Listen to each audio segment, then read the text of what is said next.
Ladies and gentlemen,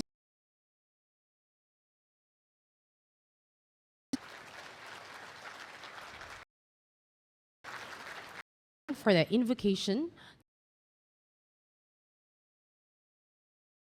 Director of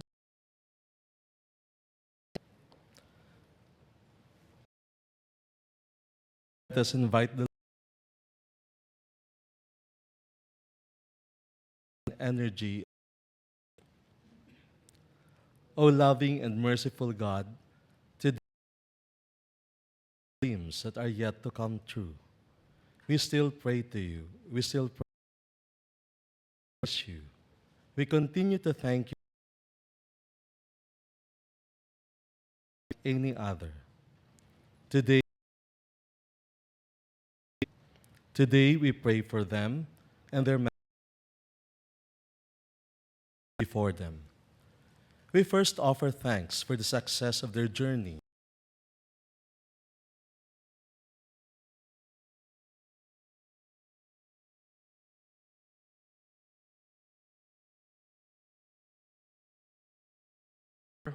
Change catalyst, and capacity builder.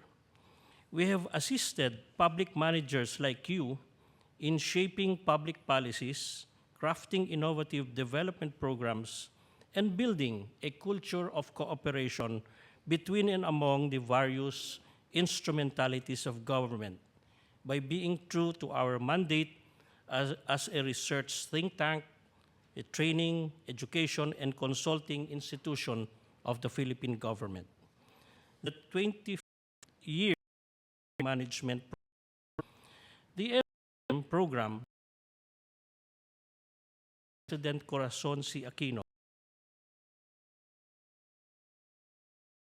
graduate degree program, Master in Public Management, major in which is of the graduate program of the fruits of that Cory Aquino Endowment Fund, the disaster,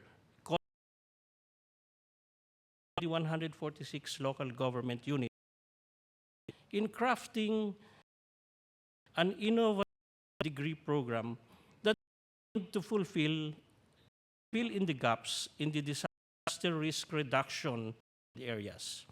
And now, since we started the program,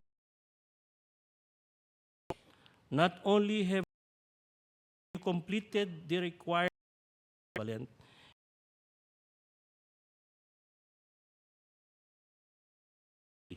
will fortify and use plan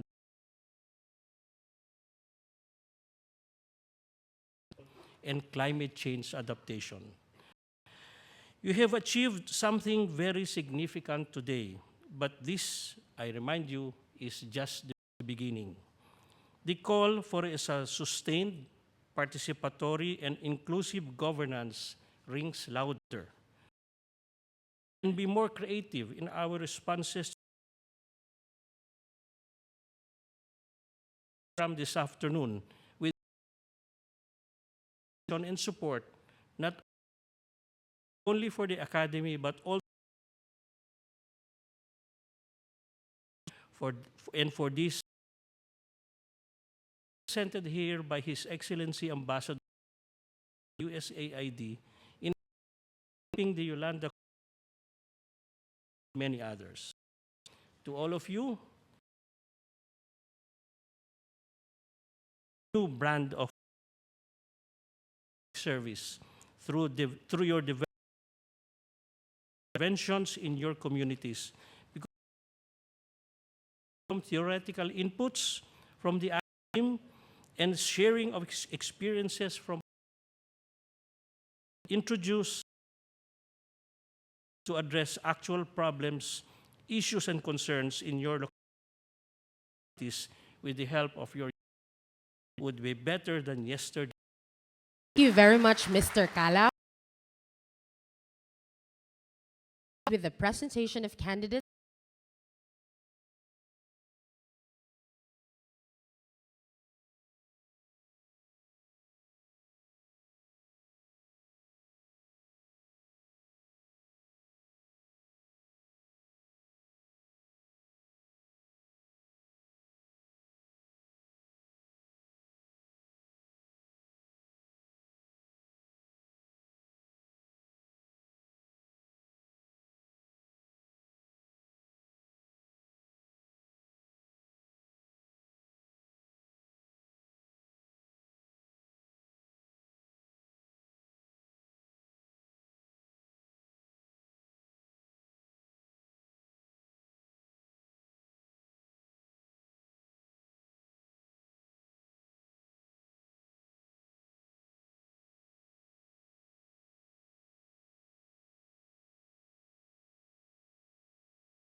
in my cabinet so I can receive regular updates on our progress or lack thereof, and briefings about the issues we have to overcome to further accelerate the recovery process.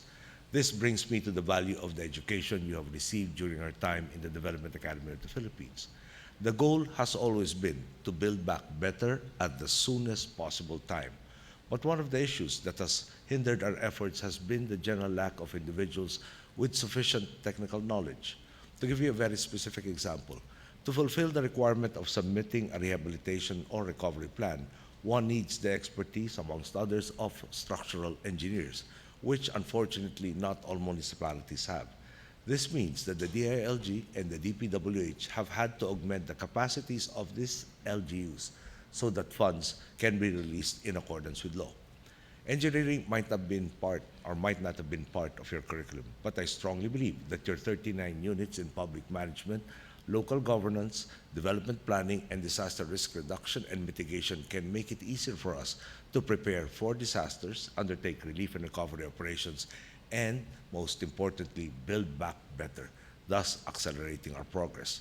Your entry into our nation's pool of experts will also help give government the capacity to pursue much-needed initiatives. For instance, the Philippines is an archipelago, and it is thus critical for us to take care of our airports and seaports, as they are our sole means of transportation and across our islands. In the event of a disaster, a fully functioning study in an event of a storm, the airport entire part be flooded and usable. The purple colored portions of the map indicate the extent of a storm surge of between 1 to 4 meter height and the amount of inundation that it will carry. In fact, the airport, or this particular airport, during the time of Yolanda, was hit not by one storm surge or one wave, but actually by two, because the initial surge could not exit and had to rebound through its initial path. Thus, one of the first things we had to do in the aftermath of the storm was to clear the runway so that our C-130s could come in and bring in the assistance. Of course, the findings of the 2008 report about the airport were only pointed out to me after the disaster. As most of you graduates would expect, the long-term solution to this problem is complex. At this point, there is doesn't render particular airport inoperative.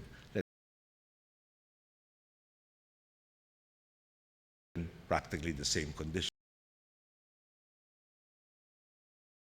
area. Tacloban less central to the local economy. That, of course, breeds local logic has to triumph over ocean because we have to enjoy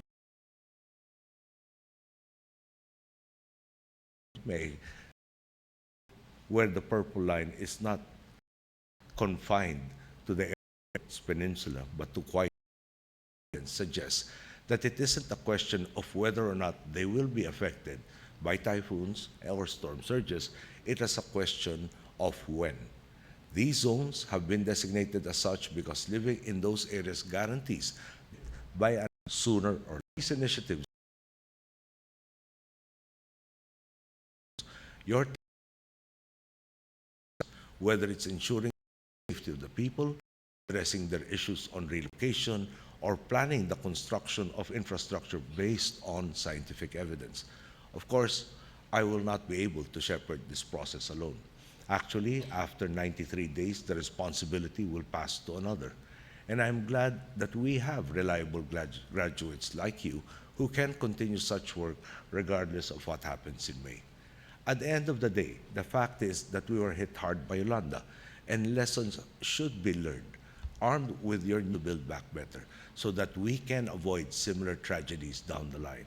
I'm hopeful that over the course of your careers, you can take all these lessons into consideration, together with what you've learned in school, and assist those who will have to demonstrate political will to take the right steps. You can make the process towards that much easier to achieve, and I'm thankful to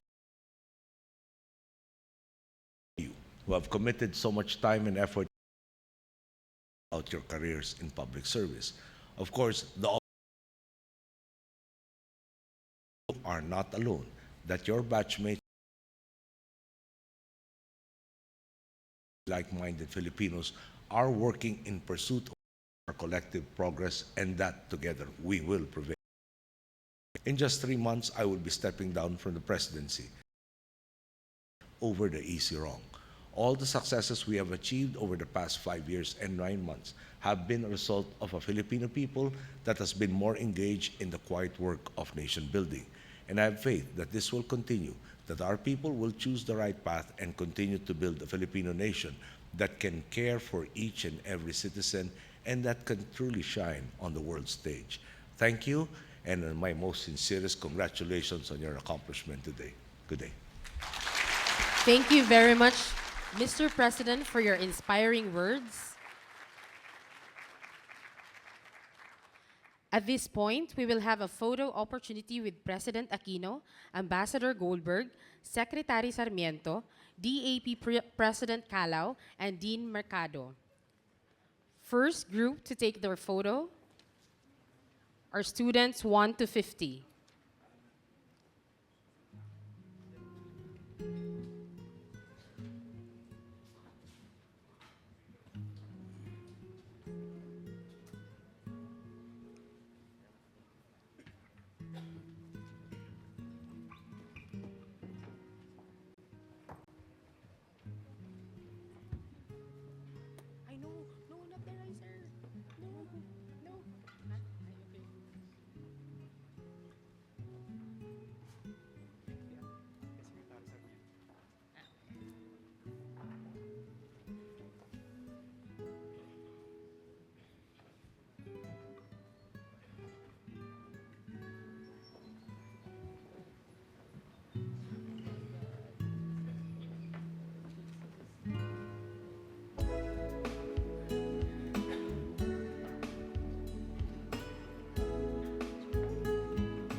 May we request Group 2, students 51 to 100, to please be ready.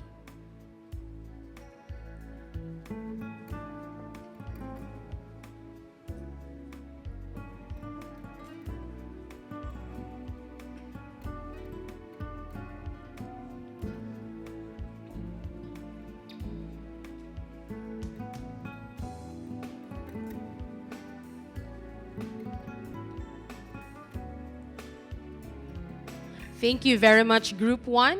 You may now exit to your right.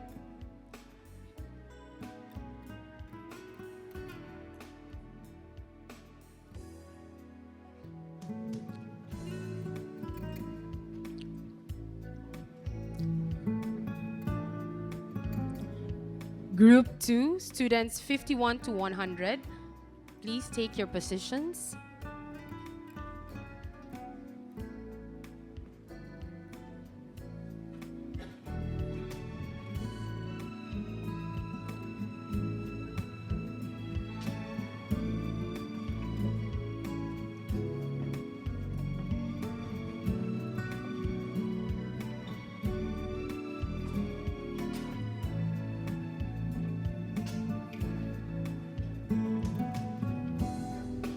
May we request Group 3, students 101 to 148, to please be ready.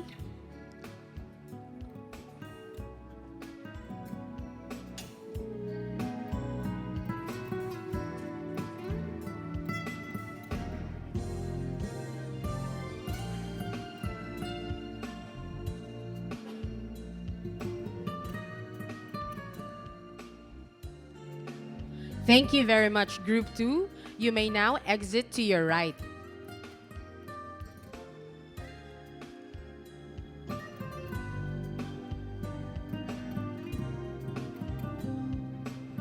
Group 3, students 101 to 148, please take your positions.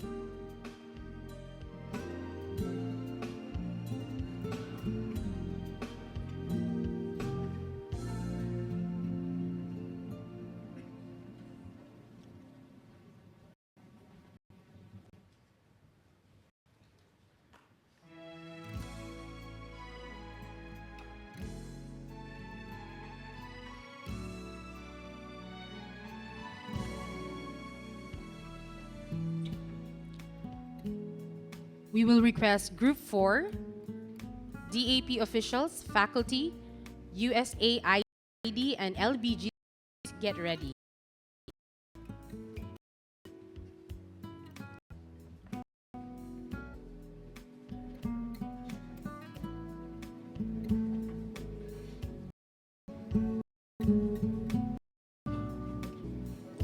Group 3's exit.